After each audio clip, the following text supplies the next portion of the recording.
आप देख रहे हैं पाकिस्तानी खबरों और तबसरों पर मुश्तमिल आखिरी शो। बिस्मिल्लाहिर्रहमानिर्रहीम। अस्सलाम वालेकुम नाज़रीन, प्रोग्राम आखिरी शो में आपको खुशामदीद कहते हैं और हमारे साथ मौजूद हैं शाहीन से भाई साहब। सर अस्सलाम वालेकुम। जी वालेकुम सलाम। We are back again.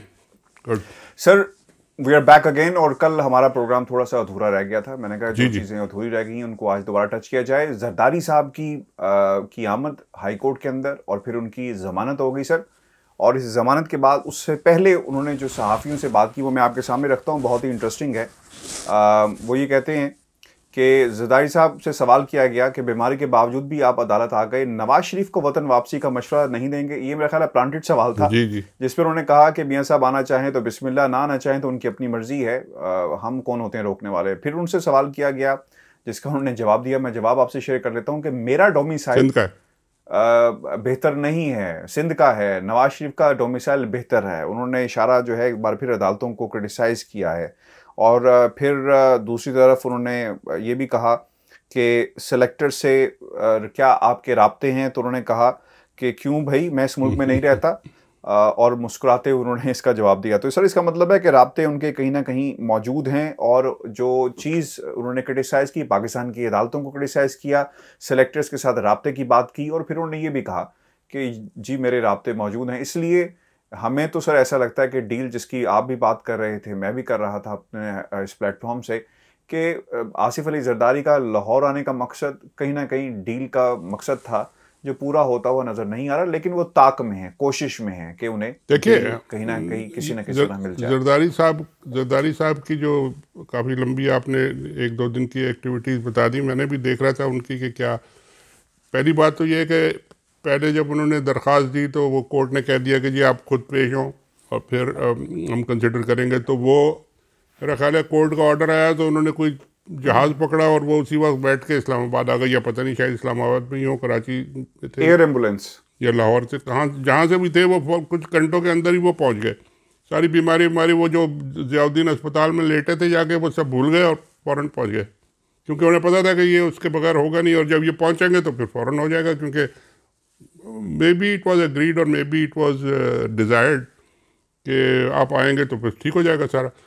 जो आप डील की बात कर रहे हैं और जो डील की बात हो रही है वो यही है कि भाई आप लोग अदालतों में जाएं, अदालतों के सामने पेश हों और ये बहानेबाजी मत करें। अदालतें आपके साथ कोई ज़्यादा गड़बड़ नहीं करेंगी, आपको छुट्टी रखेंगी, लंबी लंबी डेट देंगी, आप अपने फिर इंजॉय करते रहें। बीमार हो तो अस्पताल चले जाएं, अस्पताल भी घर है और घर भी अस्पताल है, और सारा कुछ उसी तरह चलेगा, उसी तनख्वाह पे सब काम करेंगे।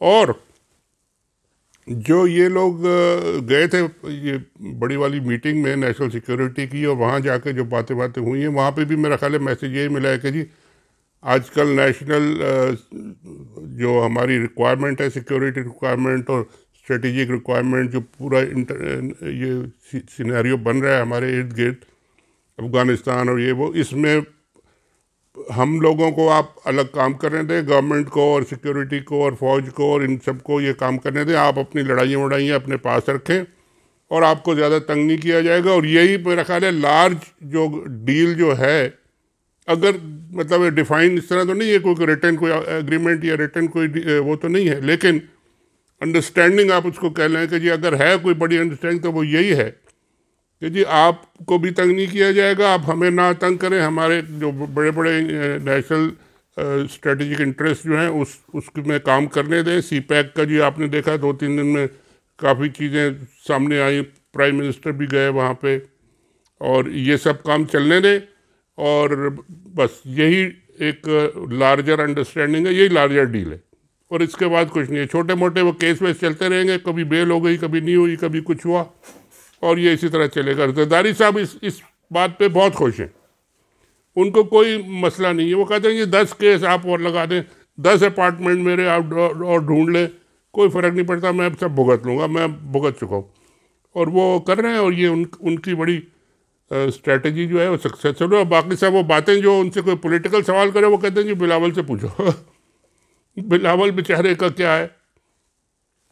बहरहाल वो कोशिश कर रहे हैं, बड़ा चीख के वो तकरीरें करते हैं, और मुझे तो लगता है कि उनका सर ये आपने आपने तो बड़ी आसानी से कह दिया कि बिलावल का क्या है। बिलावल को तो सर वो अगला वज़ीर आज़म देख रहे हैं और कहते हैं कि अगली हुकूमत ठीक है, ग्रूमिंग कर रहे हैं। देखिए जी, पाकिस्तान की बदकिस्मती कह लें आप या जो भी कह लें कि यही है कि जी वन थिंग, आपने सर तकरीर नहीं देखी बिलावल की, जैसा बिलावल ने फ्लोर ऑफ द हाउस खड़े होकर कहा कि ये क्या फाजिल जो मेंबर बेंच मुल्तान ये क्या चीज है। नहीं वो तो देखिए उससे तो लगता बिलावल साहब की ये मैं यानी अब हमारे सामने तो वो जैसे वो शाह महमूद कुरैशी साहब ने एक दिन तकरीर में कहा था ना असेंबली की, मुझे मेरे सामने तो ये इतने से थे और अब वो बड़ी बड़ी बातें कर रहे हैं। ये जब वो खड़े होके पिज़्ज़ा मांगते थे और इनको डांट पड़ती थी, तो वो मेरे साथ भी कुछ इसी तरह की है। जब भी मैं कभी बेनज़ीर के घर जाता था या दुबई में या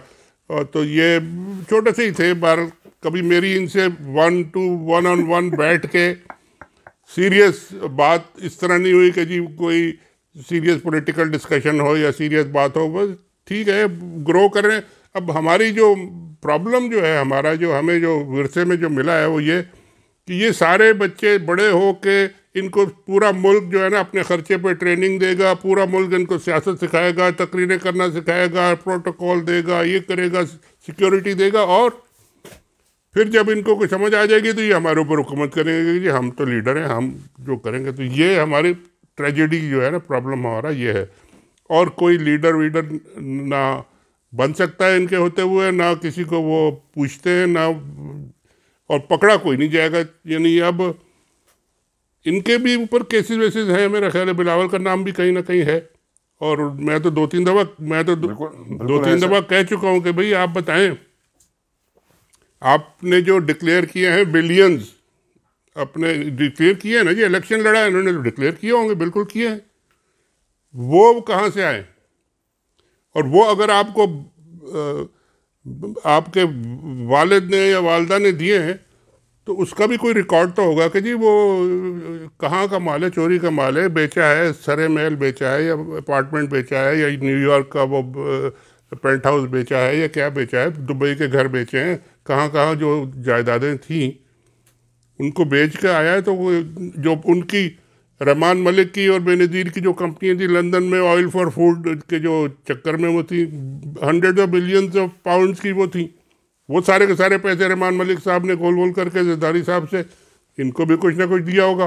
तो कुछ पता तो चलेगा ये पैसे आए कहाँ से हैं। आज तक ये तो सही कहते हैं लोग कि जी बिलावल ने आज तक ना कोई नौकरी की है, ना कोई पैसे कमाए हैं, ना कोई, बस अचानक बैठे बैठे लीडर बन गए और अब वो तैयारी कर रहे हैं। चीखते इतना यार, उनसे कहें कि बच्चा थोड़ी सी ज़रा आवाज़ हौली रखें, गला ख़राब ना हो जाए आपका। सर वो गला तो ख़राब कर रहे हैं बिलावल ज़रदारी साहब, और जो तकरीरें कर रहे हैं उसमें उन्होंने तोपों के रुख इस वक्त पाकिस्तान मुस्लिम लीग नून की तरफ कर दिए हैं। वो ये कहते हैं कि हमने निहारी और पाए खाने के लिए इत्तेहाद नहीं किया था, और अब तो सर दरारें भी पड़ गई और दुश्मनी जाहिर भी हो गई, सब कुछ हो गया। तो बिलावल की सर खूब ग्रूमिंग की जा रही है। नहीं देखिए, बिलावल साहब जो बातें करते हैं वो तो बिल्कुल ऑब्वियस है कि जी उनको लाइन दी जाती है कि जी अब आपने इस लाइन पे चलना है और इतना हार्ड हिटिंग बयान देना है, और फिर वो उसमें फिर अपना जवानी का और ज़ोर डाल के जो चीखें मारते हैं तो वो क्या कहते हैं, दो आतिशा हो जाता है। बनी एक तो बयान ही सा, ऊपर से बड़े ज़ोर शोर से उसको पेश किया जाए। अब इलेक्शन हो रहा है, इलेक्शन में तो देखें ये जो आज़ाद कश्मीर का इलेक्शन है इसमें तकरीरें तो होंगी। अब मरियम साहिबा जाएंगी तो वो भी जाके इनके ख़िलाफ़ तकरीर करेंगी, तो ये आपस में ही इनका एक मैच पड़ा रहेगा। और जैसा गिलगित में बल्तिस्तान के इलेक्शन में हुआ था कि ये लड़ते रहे आपस में और कोई वो हलवा पूरी जो है ना वो कोई और खा गया।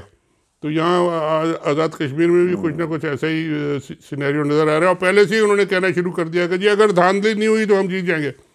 अच्छा जी, धांधली हुई तो और उनके जो अब्बासी साहब हैं शायद वो कहते हैं हम तो हमेशा धांधली से जीते हैं। वो तो ये कह रहे हैं अपने इंटरव्यूज़ में कि हम भी हमेशा धांधली से जीते हैं। तो चलें, वो धांधली जो भी जीतेगा वो दूसरा कहेगा धांधली हुई है, और धांधली हुई है तो धांधली को ठीक करने का कोई प्रोग्राम किसी का नहीं है। इमरान खान साहब बहुत कोशिश कर रहे हैं कि जी वो इलेक्ट्रॉनिक मशीन रख दें या कुछ कर दें, लेकिन वो कोई नहीं मानेगा, क्योंकि धांधली तो करते जो हैं वो कैसे मानेंगे कि जी मैं अब नहीं करूँ और ये ऑटोमेटिकली सब चीज़ें आ जाएं। इस तरह नहीं हो सकता, तो होगा भी नहीं, और धांधली होगी और जो भी करेगा वो जीतेगा और जो हारेगा वो शोर मचाएगा, और रिजल्ट वही होगा जो हम एक्सपेक्ट कर रहे हैं, देख रहे हैं कि जो ये लोग अपने घर बैठेंगे आराम से जाके, उसी तनख्वाह पे काम करेंगे और जीतने वाले जीत जाएंगे और बाकी अल्लाह खैर है। और बिलावल साहब इसी तरह शोर मचाते रहेंगे। बिलावल साहब की ट्रेनिंग हो रही है, बिलावल साहब की बड़ी अच्छी ट्रेनिंग हो रही है और ये होती रहेगी मेरा ख्याल है। 2-4 साल अभी ट्रेनिंग होगी, अगले इलेक्शन जब आएगा तो फिर सही पता चलेगा। जब तक जरदारी साहब हैं, बिलावल साहब की तो कोई रियल से जिसे कहते हैं ना पॉलिसी में या पॉलिटिक्स में वो नहीं है, वो प्रॉक्सी। सर एक सवाल मेरे ज़हन में अभी भी आया। आपको देखिए, इन्होंने क्योंकि अब बता दिया गया कि जनाब ये निज़ाम नहीं हिल सकता, इस वक्त ज़रूरत है पाकिस्तान को कंसिस्टेंसी की क़यादत के अंदर, और ऑब्वियसली पाकिस्तान तहरीक इंसाफ की क़यादत के अंदर, इमरान खान की क़यादत के अंदर चीज़ें बेहतर हुई हैं और बेहतरी की तरफ जा रही हैं। हम भी पॉइंट आउट करते रहे, हमारे जैसे दूसरे सहाबी भी करते रहे। इसके बाद की सूरत हाल सर, अब ये ऐसा लगता है कि नून लीग ने और पीपल्स पार्टी ने ये समझ लिया है और सोच लिया कि जनाब हुकूमत को तो हम मिलकर गिरा नहीं सके, लिहाजा अब आइंदा का जो इलेक्शन है इसका नैरेटिव डेवलप किया जाए, बनाया जाए, और नून लीग अपना नैरेटिव बना रही है, क्योंकि वहां पर नून लीग का मुकाबला सिर्फ तहरीक इंसाफ से नहीं होना, पीपल्स पार्टी से भी होना। नहीं, ये तो ज़ाहिर है। अब देखिए, पहले 2 पार्टियां होती थी, अब 3 पार्टियां। ये ट्राइलेटरल फाइट अब हर जगह होगी, और बीच में अगर इसी दौरान में अगर एक और डेवलपमेंट हुई है जो हम मेरा ख्याल है भूल रहे हैं या इग्नोर कर रहे हैं। अदालतों ने, ये सुप्रीम कोर्ट ने मेरा ख्याल है सारी की सारी जो आपकी लोकल बॉडीज हैं वो रिस्टोर कर दी हैं, और जो पुरानी थी उन मेरा ख्याल है सर हम भूल रहे हैं जी, उनको रिस्टोर कर दिया गया है। और वो शायद नाजिम वाजिम जो थे 2-4 साल से या 2 साल से, जब से वो दुकान बंद करके बैठे थे, वो अब सारी दुकानें अपनी खोल रहे हैं, और फिर उसके बाद इलेक्शन आना है उन्हीं का, तो वो भी इसी साल होना है शायद। एक तो सितंबर में तो कोई डेट वेट भी आ गई है कि कहाँ होगा।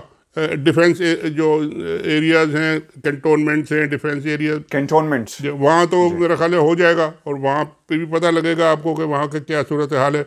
और बाकी सब जगह भी होना है। जनरल इलेक्शन से पहले इनका इलेक्शन होना है, और उससे पहले वो जो पुराने नाजिम वाजिम थे वो सारे रिस्टोर हो चुके हैं, बहाल हो चुके हैं।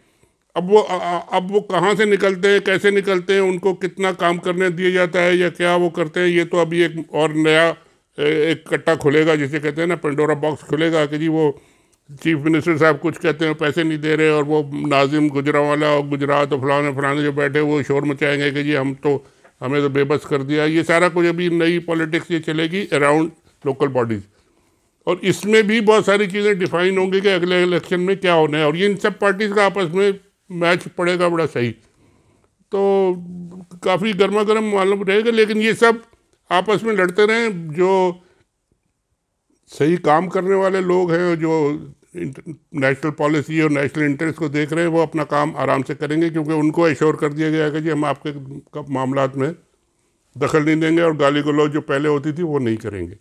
तो ये एक अंडरस्टैंडिंग है, बस इस तरह चलेगा ये सारा। बहुत शुक्रिया शाहीन से भाई साहब। ये हमारा आज का शो था। अपने कमेंट्स हमें जरूर भेजिएगा, और चैनल को सब्सक्राइब करना मत भूलिए। मुझे और शाहीन साहब को इजाजत दीजिए। अल्लाह ने के बाद।